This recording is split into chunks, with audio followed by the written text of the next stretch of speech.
Bem, especialmente hoje não vamos ter os quadros Não Erre Mais, o quadro Direitos do Cidadão ou Consulta Médica, porque eu quero conversar em dois blocos, em duas partes, com o deputado federal César Colnago.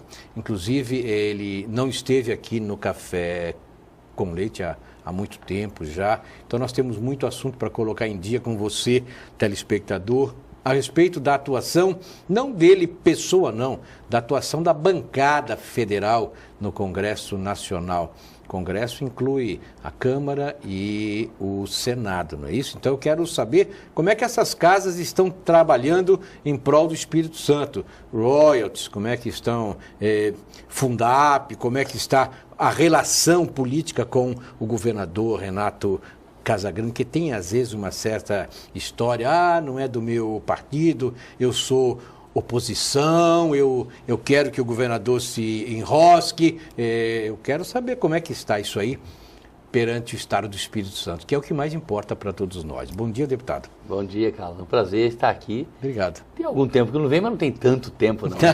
Sim, mas deveria ter vindo mais vezes, né, deputado? Eu fiquei trabalhando muito, você vai ver meu resultado nesse jornal. Nós vamos mostrar daqui a pouquinho o jornal que o deputado tem, mostrando todas as atividades parlamentares e extraparlamentares que ele anda aprontando, entre aspas, deixando pronto, né, para que o Espírito Santo possa desenvolver daqui a pouquinho. Mas é um prazer estar aqui com você. O prazer é nosso. Deputado, eu disse que em muitas oportunidades eu já vi um relacionamento não muito bom de deputados, senadores, com governadores, não é isso? Porque eram oposição e tal, e quem perdeu com isso sempre foi o Espírito Santo. O senhor não é da mesma linha, nem do mesmo bloco de apoio a Renato Casagrande, mas o apoia pensando no Espírito Santo? Como é que funciona isso aí? Na verdade é o seguinte, nós tivemos candidato próprio à época, por isso nós não estivemos no mesmo bloco. Na pré-campanha nós conversamos muito, eu do PSDB e o Renato, à época, senador do PSB, em circunstâncias do movimento de candidaturas, ele saiu candidato e nós tivemos candidato próprio, que foi o Luiz Paulo. A partir das eleições, as minhas responsabilidades de deputado federal me colocou o seguinte: tive uma conversa com o governador Renato Casagrande logo depois das eleições e disse o seguinte: olha, o PSDB tem uma linha definida de oposição ao PT no plano nacional. Disputamos com o Zé Serra, tivemos 44 milhões de votos, a Dilma ganhou, ela governa e nós fazemos oposição que é o sentido republicano e mesmo constitucional. Isso não significa ser contra o Brasil. É contra coisas que o governo dela possa fazer e a gente não concordar. Por isso que várias matérias no Congresso da Dilma nós apoiamos e muitas outras nós criticamos. Lógico. Aqui no Estado, nós estamos, o partido e a decisão da Executiva foi de ficar numa linha de independência. Quer dizer, nós vamos torcer para que o governo dê certo, que o PSDB não torce para o governo dar errado. Na relação com o governo federal, nós seremos críticos porque o Espírito Santo, historicamente, é muito deixado de lado, talvez rodeado de primos ricos, né? São Paulo, Minas Gerais, Rio de Janeiro, muito próximos, a própria Bahia, que é Nordeste, mas é um estado potente, politicamente forte. A gente sempre ficou muito à margem. Então nós vamos brigar pela infraestrutura, pelas estradas, pela questão de todo o desenvolvimento portuário que está defasado em relação, por exemplo, ao Rio de Janeiro, que era mais atrasado do que a gente, e principalmente a questão do aeroporto, que serve muito mal à nossa população.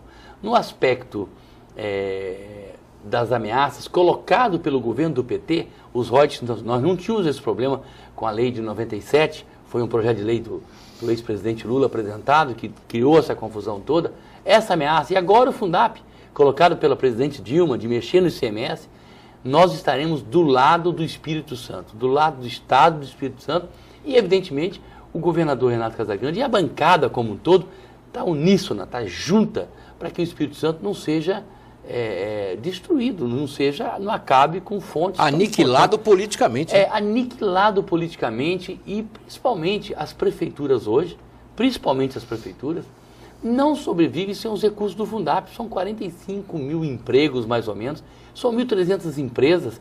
Muitas empresas que estão aqui estariam em São Paulo, com certeza.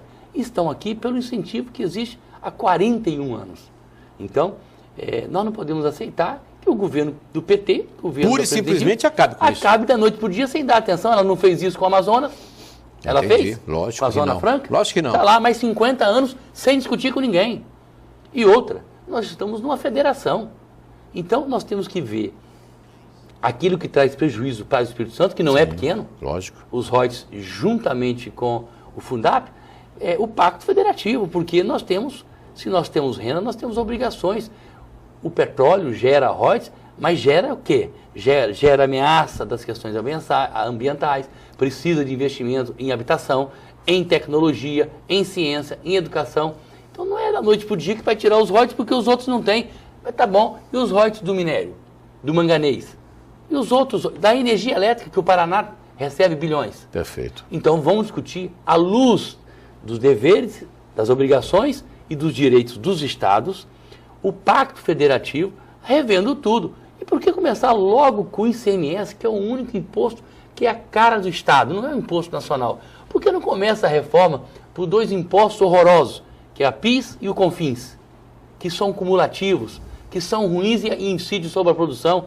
Aí vai começar com o chapéu do outro. Mas aí é o governo da União que fica com essa grana. E pior, você tocou também num ponto mais importante. Não é verdade? Concentra a renda lógico, do ICMS na União e nos royalties. Quando ele redistribui para os estados e os outros municípios, a boa parte fica com a União. A União que não faz a maioria das obras, quem faz é prefeito, quem faz é governo do estado, que tem a maioria dos investimentos públicos são dos estados e municípios, fica com quase 70% da renda nacional dos impostos. Então nós não podemos concordar com isso. Por isso que a nossa defesa, Carlos, é enfática. Nós estamos do lado, não é só do governo do estado e a bancada junta, não. Estamos do lado do povo capixaba, que trabalha, que produz, que, sabe, que conseguiu sair da miséria, da pobreza, para um status melhor, com todos os problemas que nós temos ainda para enfrentar no campo da saúde e principalmente da segurança pública e das drogas. Agora, nos empobrecer da noite para o dia é piorar a situação de cada família capixaba. Quer dizer, aquela história que Dilma diz, vamos acabar com pobreza, diferença social e tal, ela vai jogar isso aí tudo por terra, porque nós vamos sofrer muito. Com certeza, o Espírito Santo conseguiu, após a erradicação do café em 67, que era um estado muito pobre, se desenvolver. Sim. Um dos fatores foi, com certeza, o Fundap. Foi o estímulo à importação pelos nossos portos. Tanto que a retirada do Fundap da noite para o dia nos tira praticamente aí mais de 2 bilhões quando eu somo tudo das atividades todas, de ISS, de ICMS. Porque quando eu tiro o Fundap, a empresa pode ir embora. Significa que eu tenho menos emprego, menos contribuição. Significa que eu tenho menos circulação de ICMS geral, não só do Fundap, e o ISS que as empresas produzem para as prefeituras. Não, todos perdem. Todos perdem. Estado, prefeituras e povo. O povo. Todos perdem. Então, assim, é uma incoerência da presidente achar que nós não vamos empobrecer, que o Espírito Santo vai ficar pior. Eu acho que os nossos políticos, apesar da nossa bancada ser pequena, mas somos fortes, nós devemos endurecer o jogo para o lado da presidente. Senão, o jogo político às vezes tem que ser endurecido, sem perder a ternura, não é isso mesmo? Bem, um rápido intervalo e eu volto daqui a pouquinho para continuar a conversa com o deputado federal César Colnago. E vamos falar um pouquinho sobre a política local. Esse ano, 2012, é eleição para prefeitos e vereadores. Será que Colnago é candidato a prefeito? Ainda pode ser candidato, mas é pré. Será que ele é pré? Daqui a pouquinho você vai saber. Me aguardem.